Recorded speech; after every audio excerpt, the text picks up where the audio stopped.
महानगरपालिकेच्या निवडणुकीसाठी भारतीय जनता पार्टीचे साक्षात्कार मागील 3 दिवसापासून सुरू आहे आणि आपल्यासोबत बोलण्यासाठी धर्मपाल मेश्राम आहे, जे भारतीय जनता पार्टीचे प्रवक्ता आणि सध्या साक्षात्कार जे घेतले जात आहे त्याच्यासाठी निरीक्षक देखील आहे. भाऊ, काय सांगाल, कुठल्या निकषावर उमेदवारी देण्यात येईल? आज ह्या संदर्भाने कोणतीही गोष्ट बोलणं संयुक्तिक होणार नाही.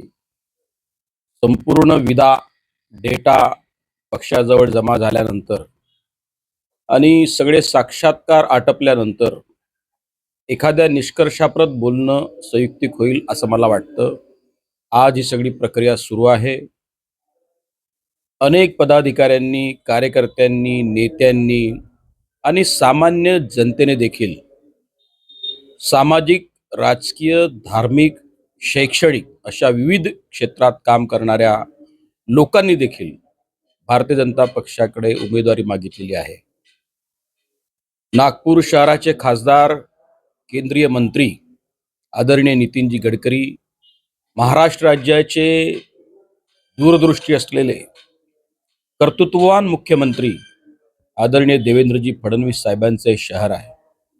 भारतीय जनता पक्ष म्हणून संसदीय मंडळ असेल, निवडणूक समित्या असतील, विविध स्तरांवर विविध कसोट्यांवर पारखत कार्यकर्त्यांचीच निवड केली जाईल, एवढं मात्र मी हमखासपणे आपल्याला सांगू शकतो. अशा विविध कसोट्यांवर पार पाडत उमेदवारी दिली जाईल, एवढंच या घडीला सांगता येईल. मोठ्या प्रमाणात युवा, महिला यांचा जे आहे क्राऊड या साक्षात्कारासाठी दिसतो आहे. अशा वेळेस मोठ्या प्रमाणात बंडखोरी होण्याची देखील शक्यता आहे. काय आवाहन कराल तुम्ही? हा भारतीय जनता पक्ष आहे. आम्ही निवडणुकाला सामोरं जाताना उमेदवाराला मतदान द्या असं आम्ही म्हणत नाही. आम्ही भारतीय जनता पक्षाला आणि भारतीय जनता पक्षाचं निवडणूक चिन्ह असलेल्या कमळ या निवडणूक चिन्हाकरिता मते मागत आहोत.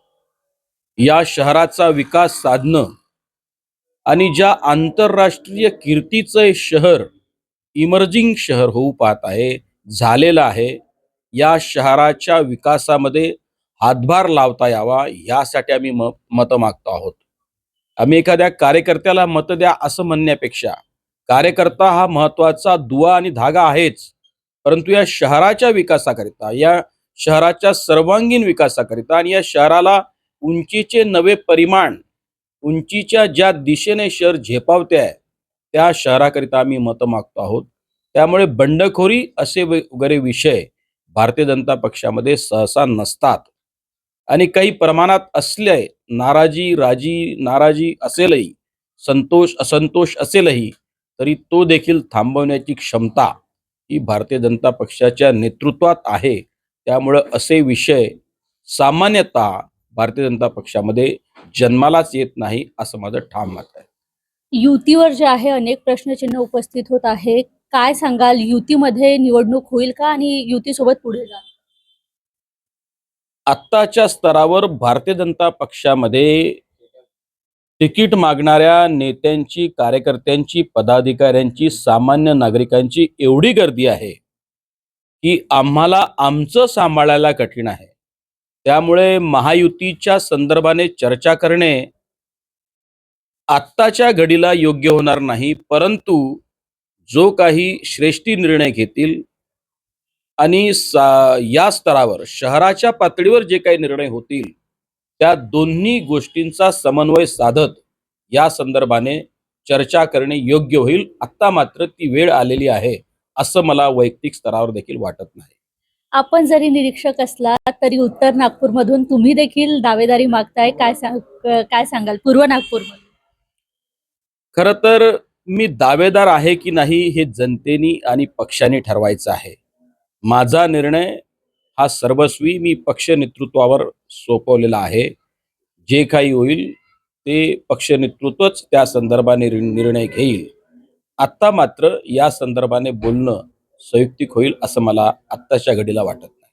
शेवटचा प्रश्न, काय सांगाल, किती प्रतिशत विजयाचा दावा तुम्ही करणार आहे महानगरपालिकेत? 151 जागांपैकी 120 पेक्षा अधिक जागा भारतीय जनता पक्षाचं निवडणूक चिन्ह असलेलं कमळ, या कमळ निवडणूक चिन्हावर 120 पेक्षा अधिक मी पुन्हा पुन्हा सांगतो, निवडणुकीचा परिणाम 16 जानेवारीला येईल. लिहून ठेवा, 120 पेक्षा अधिक कमळ नागपूर शहरामध्ये आपल्याला जिंकून आलेले दिसतील.